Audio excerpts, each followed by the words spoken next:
समय की सबसे खास बात यही है कि वो हमेशा एक जैसा नहीं रहता, ये बदलता जरूर है। जो आज सबसे ऊपर बैठा है जरूरी नहीं कल भी वही बैठा रहे। और ऐसी ही एक कहानी है कतर की। Qatar discovered gas that it could not physically protect. So it built a foreign policy designed to make itself too valuable, too connected, too expensive to attack. Right now, Qatar needs to engineer an exit. Because the link that built Qatar's empire, gas to diplomacy to security, is the same link that now traps it. जी हाँ, वही Qatar जो दुनिया के सबसे अमीर देशों में गिना जाता है। वही कतर जिसने साल 2022 में अपने एक न्यूज चैनल से यानी अपनी प्रोपेगेंडा मशीन से 125 करोड़ की आबादी वाले भारत तक को परेशान कर दिया। An international backlash is growing against India after Islamic comments by a ruling BJP party official during a televised debate. Protests and demonstrations were held today in Delhi, Kolkata, Hyderabad and in several cities in Uttar Pradesh over the now suspended BJP spokesperson Nupur Sharma's controversial comments on the Prophet and Naveen Jindal's tweet. एक छोटा सा रेगिस्तानी देश जिसने अपनी औकात से ज्यादा उत्पात मचाया हुआ था। The events were streamed to millions of viewers by the Qatar-based Al Jazeera media network, inspiring people like Marwan Kabalan. 7 years ago, Kabalan was teaching at the Qalamun University in Damascus. Now living in exile in Doha, he tells us how Qatar's role changed perceptions in the Arab world. Qatar also launched a television network called Al Jazeera. And this isn't a plug, it's actually a very key part of the story. You see, while Saudi Arabia had been dropping its support for certain political Islamist groups like the Muslim Brotherhood, Qatar didn't follow suit. And Al Jazeera gave the voices of political Islam and others a platform. पर आज साल 2026 में उसी Qatar का सारा घमंड चकनाचूर हो चुका है। Just hours later, Iran exacted its revenge. Unverified vision showing the impact of a ballistic missile assault on the Ras Laffan industrial city in Qatar. It is a big sense of betrayal. This is the second time. That's why it's also like for us, it's been something really significant to see the attack. You are just a tenant. The stunning warning rippling through Washington. Qatar's unexpected warning to Trump after forcing him to leave Mission Iran. वो देश जो खुद को दुनिया का सबसे चालाक और सबसे सुरक्षित देश समझता था, आज अपने ही पैरों पर खड़ा होने के लिए तरस रहा है। 17% of Qatar's LNG export capacity was wiped out. $20 billion loss in annual revenue. And now it will take at least 5 years to recover. And Qatar was left holding the bill for a war it didn't start, a strike it didn't authorize, and an ally it could no longer fully trust.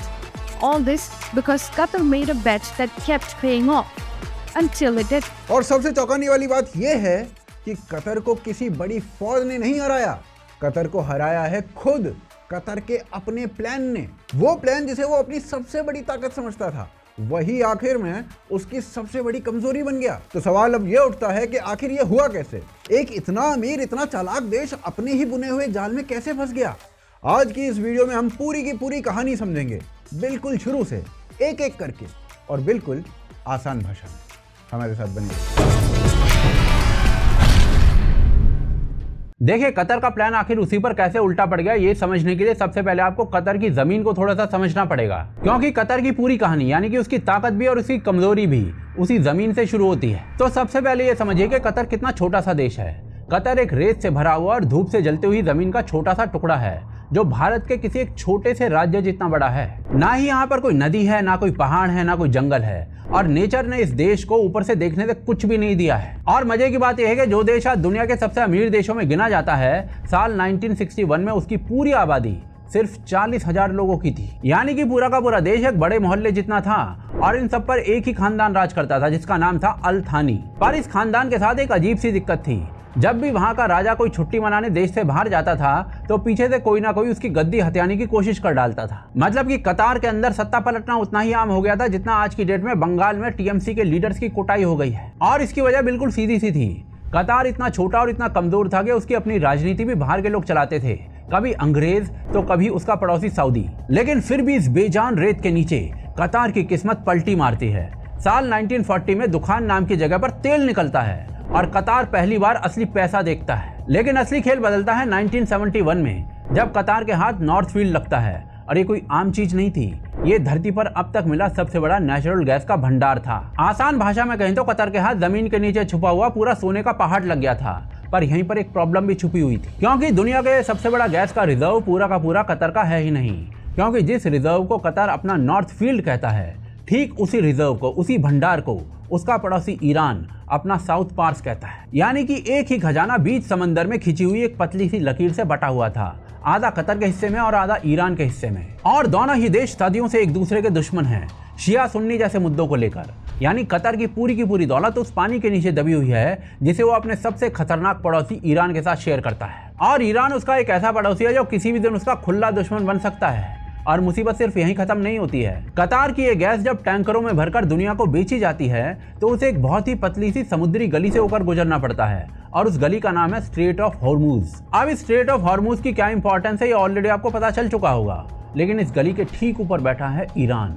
मतलब Iran जब चाहे इस रास्ते को बंद कर सकता है और कतार का हर टैंकर, उसका हर डॉलर वहीं पर अटक कर रह जाएगा। तो भाई साहब, कुल मिलाकर बातें हुई कि गैस के कारण कतर था तो बेहिसाब अमीर, लेकिन अंदर से पूरी तरीके से बेबस था। वो एक ऐसे खजाने पर बैठा हुआ था जिसे ना तो वो अपनी छोटी सी फौज से बचा सकता था, और उसका सबसे बड़ा डर भी यही था कि एक दिन यही गैस, यही पैसा उसके गले की हड्डी बन जाएगा। और इसी डर ने कतर को मजबूर किया कि वो कुछ ऐसा करे जो दुनिया का कोई दूसरा देश सोच भी नहीं सकता था।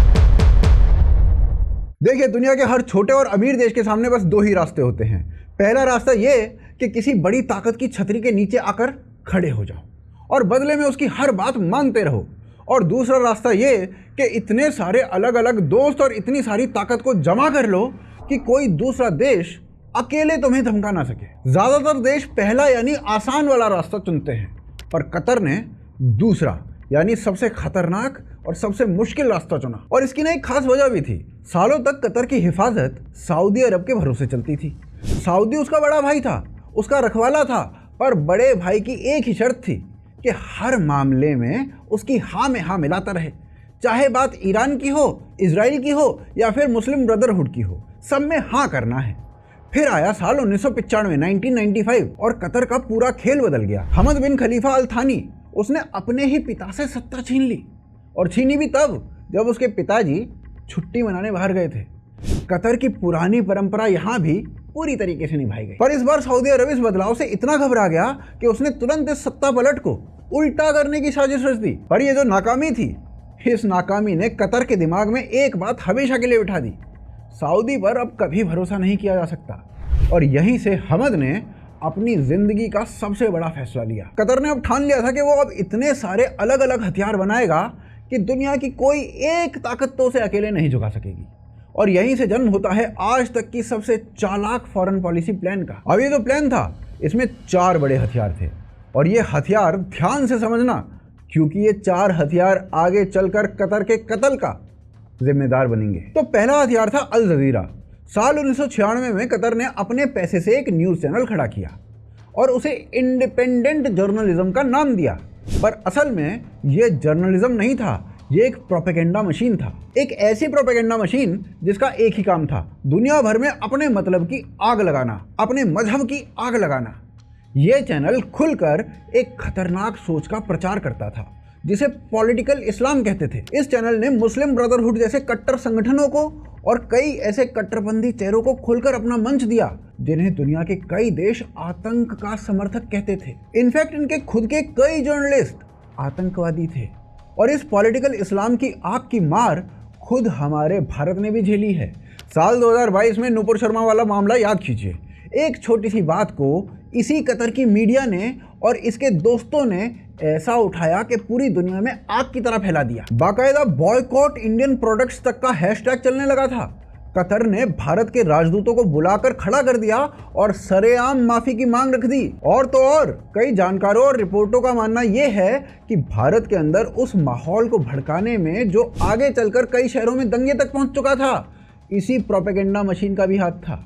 यानी एक छोटा सा देश इतनी दूर बैठकर भारत जैसे बड़े मुल्क के अंदर आग लगाने की हिम्मत रखता था। फिर कतर का दूसरा हथियार था अमेरिका का आर्मी बेस। कतर ने अल उदैद नाम का एक बहुत बड़ा एयर बेस बनाया और अमेरिका की सेना को अपनी ज़मीन पर बिठा लिया। पर यह कोई दोस्ती नहीं थी, ये एक चालाक डील थी। कतर ने अमेरिकी सैनिकों को अपनी ढाल बना लिया। सोच ये थी कि अगर कोई कतर पर हाथ डालेगा तो पहले उसे अमेरिका की फौज से टकराना पड़ेगा, यानी अपनी जान बचाने के लिए कतर दूसरों के सैनिकों को आगे खड़ा कर रहा था। फिर कतर का तीसरा हथियार था, और यही कतर का ना असली घिनौना चेहरा भी सामने लेकर आता है। एक तरफ कतर ने अमेरिका को बिठाया हुआ था, और ठीक उसी वक्त दूसरी तरफ उसने हमास जैसे आतंकी संगठनों के बड़े नेताओं को भी अपने यहाँ पर पनाह दे दी थी। वो हमास जिस पर मासूम लोगों के खून का इल्ज़ाम है, उसके बड़े लीडर कतर की राजधानी दोहा में आलीशान जिंदगी जीते थे। और माना तो ये भी जाता है कि कतर इन आतंकी संगठनों को सिर्फ पनाह नहीं देता है, बल्कि कई बार पैसे से भी मदद करता है। और दूसरी ओर वही कतर ईरान के साथ भी हाथ मिलाए हुए था, तालिबान के साथ भी हाथ मिलाए हुए था, और चुपके चुपके इजराइल के साथ भी हाथ मिलाए हुआ था। यानी एक तरफ हमास था, दूसरी तरफ इजराइल था। ज़रा सोच के देखिए, एक ही देश जो आतंकियों को भी पाल रहा है और उसी आतंकी के दुश्मनों को भी अपना दोस्त बना रहा है। फिर चौथा हथियार था पैसे की चमक धमक। कतर ने अपना इन्फ्लुएंस बनाने के लिए पैसा पानी की तरह बहाया। साल 2022 में फुटबॉल का वर्ल्ड कप अपने यहाँ करवाया, और उस पर इतना पैसा फूंक दिया ताकि दुनिया उसकी असलियत भूलकर बस चमक धमक में खो जाए। उसने अमेरिका की राजधानी में अपने लिए पैरवी करने वालों की पूरी फौज खरीद रखी थी। और हद तो तब हो गई जब कतर ने सीधा अमेरिका के ट्रंप को, वहां के प्रेसिडेंट को, $400 मिलियन का एक आलीशान जहाज थमा दिया। ये कोई तोहफा नहीं था, ये एक तरीके की रिश्वत थी, सीधे अमेरिका के राष्ट्रपति को खरीदने की कोशिश। तो ये थी कतर की असली स्ट्रैटेजी। आतंकियों को भी खुश रखो, उनके दुश्मनों को भी खुश रखो, और जो बच जाए उसका मुंह पैसे से बंद कर दो। मतलब बेसिक स्ट्रैटेजी यही थी कि सबके मतलब का इतना बन जाओ, चाहे अच्छे काम के लिए चाहे बुरे काम के लिए, कि कोई तुम पर उंगली उठाने की हिम्मत ही ना करे। और सच कहें तो सालों तक ये प्लान ना कमाल का चला भाई साहब, कमाल का चला। कतर अपनी असली ताकत से कई गुना बड़ा दिखने लग गया था। पर हर चालाकी की ना एक उम्र होती है, और कतर की इसी चालाकी के अंदर चुपचाप उसकी बर्बादी के बीज भी पल रहे थे। देखिए, कतर की इस चमचमाती इमारत के अंदर पहली दरार आई साल 2017 में, जब अचानक से सऊदी अरब, यूएई, बहरीन और मिस्र, इन चारों देशों ने मिलकर कतर के खिलाफ मोर्चा खोल दिया। अब आप पूछोगे ये अचानक से क्यों हो गया? असल में गुस्सा सालों से अंदर पक रहा था। कतर की वही चालाक चालें जो उसे ताकत दे रही थी, उसके पड़ोसियों को बुरी तरीके से चुभ रही थी। एक तो उसका चैनल अल जजीरा इन देशों के मामलों में इंटरफेयर करता था, और दूसरा कतार इन देशों के सबसे बड़े दुश्मन यानी कि ईरान से क्लोज हो रहा था। और तीसरा रीजन ये था कि कतार उस मुस्लिम ब्रदरहुड को पाल रहा था जिसे ये सऊदी समेत सारे राजघराने अपनी गद्दी के लिए खतरा मानते थे। और बस इन्हीं सब बातों से तंग आकर इन चारों ने कतर के जमीन, हवा और समंदर तीनों रास्ते बंद कर दिए, और उसके सामने मांगों की एक लिस्ट पटक दी, जिसमें यह भी था कि अल जजीरा को बंद करो, साथ में ईरान से रिश्ते तोड़ो, हमास को निकालो। पर कतर ने एक भी मांग मानने से इनकार कर दिया। यानी उसके अपने सगे भाई उसके सामने दीवार बनकर खड़े हो गए थे। और जब कतर के सारे रास्ते बंद हो गए तो उसकी मदद के लिए पता है कौन आ गया है? वही ईरान, जिसे अभी तक हम कतर का सबसे बड़ा खतरा बता रहे थे। अब आप पूछेंगे कि ईरान ने अपने दुश्मन की मदद क्यों की? तो इसका जवाब है कि दुश्मन का दुश्मन दोस्त होता है। ईरान की भी सऊदी से सालों से नहीं बन रही थी, तो जब सऊदी ने कतर को घेरा तो ईरान ने इसे गोल्डन चांस समझा। उसने सोचा कि अगर वो आज कतर की मदद करेगा तो कल कतर सऊदी का साथ छोड़कर उसके पाले में आ जाएगा। यानी जिस दुश्मन से बचने के लिए कतर ने पूरा प्लान बनाया था, वो ईरान उसके और भी करीब आ चुका था, बल्कि उसके ऊपर हावी होता जा रहा था। सो इजी वर्ड्स में पहली बात यह है कि कतर अपने पुराने सुन्नी दोस्तों से दूर हो रहा था, और दूसरी बात यह कि कतर अपने शिया दुश्मन के पास जा रहा था। लेकिन इसके अलावा तीसरी चीज भी थी, हमास के साथ रिलेशंस। एक्चुअली 7 अक्टूबर 2023 को हमास ने इजराइल के ऊपर एक बहुत बड़ा हमला कर दिया, और ये वही हमास था जिसके नेताओं को कतर सालों से अपने यहाँ पर बिठाए हुआ था। अब तक इजराइल कतार और हमास के इस रिलेशन को चुपचाप बर्दाश्त कर रहा था, पर इस हमले के बाद इजराइल का सारा पेशेंस एक झटके में खत्म हो गया। यानी एक एक करके कतार के सारे पत्ते उल्टे पड़ते जा रहे थे। उसके अरब सुन्नी दोस्त उसके खिलाफ हो गए थे, उसका दुश्मन ईरान उस पर हावी हो गया था, और उसका हमास वाला रिश्ता उसके गले की हड्डी बन गया था। और अब बस एक आखिरी और सबसे बड़ा सहारा बचा था जिस पर कतार को आंख मूंद कर भरोसा था, उसकी गैस और उसका रखवाला अमेरिका। लेकिन साल 2026 में इसी आखिरी सहारे ने भी उसको धोखा दे दिया। और फिर साल 2026 आता है और कतर को आखिरी झटका लगता है। इस वक्त दुनिया ना इजराइल और ईरान की खुली जंग के मुहाने पर खड़ी हुई थी, और कतर की वो कीमती गैस ठीक इसी आग के बीचों बीच फंसी हुई थी। मार्च 2026 में इजराइल ने ईरान के साउथ पार्स गैस फील्ड पर हमला कर दिया। और याद रखिए, ये साउथ पार्स ना उसी भंडार का दूसरा आधा हिस्सा है जिससे कतर की पूरी इकोनॉमी चलती है। यानी जो आग ईरान के आंगन में लगी थी वो कतर तक पहुंचनी तय थी।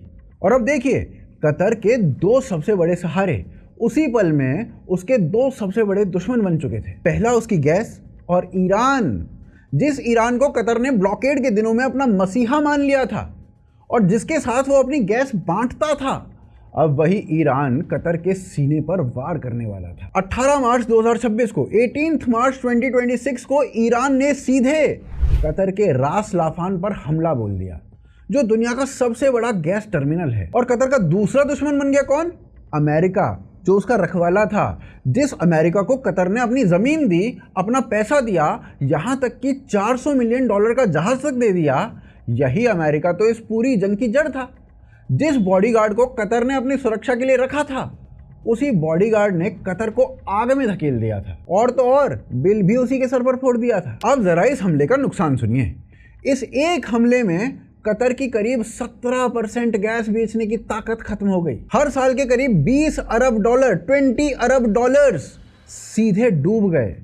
कतर को अपने कई पुराने ग्राहकों से हाथ जोड़कर कहना पड़ा, माफ़ कर दो भाई साहब, अब हम आपको गैस नहीं दे पाएंगे। सिर्फ कतर तक नहीं रुका, इस एक हमले से पूरी दुनिया भर में तेल और गैस के दाम आसमान छूने लगे और यूरोप से लेकर एशिया तक हड़कंप मच गया था। और यही है इस पूरी फाइल का सबसे बड़ा सबक।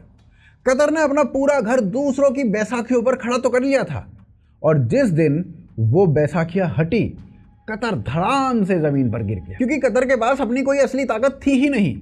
जिस धागे से उसने अपनी ताकत बुनी थी, उसी धागे ने ठीक उसका गला आकर घोट दिया।